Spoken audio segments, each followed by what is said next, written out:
V sobotu môj svätý deň,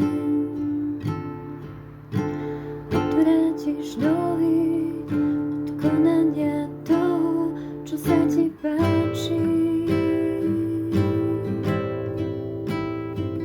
Ak v sobotu budeš volať rozkošou, ak Hospodinov svätý deň bude tvojou slávou, budeš ho sláviť tak, že sa nevydáš na svoje cesty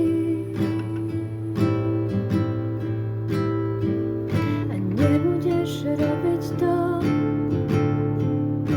čo sa ti páči, a viesť plané reči.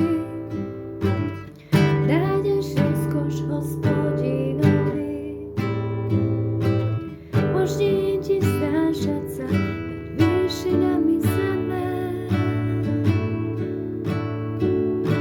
Nasýtim ťa dedičstvom tvojho otca Jákoba, lebo ústa Hospodina prehovorili.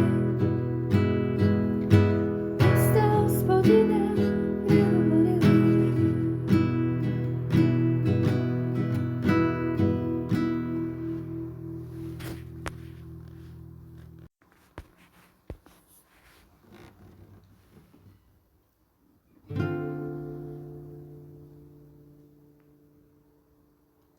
V sobotu môj svätý deň, odvrátiš nohy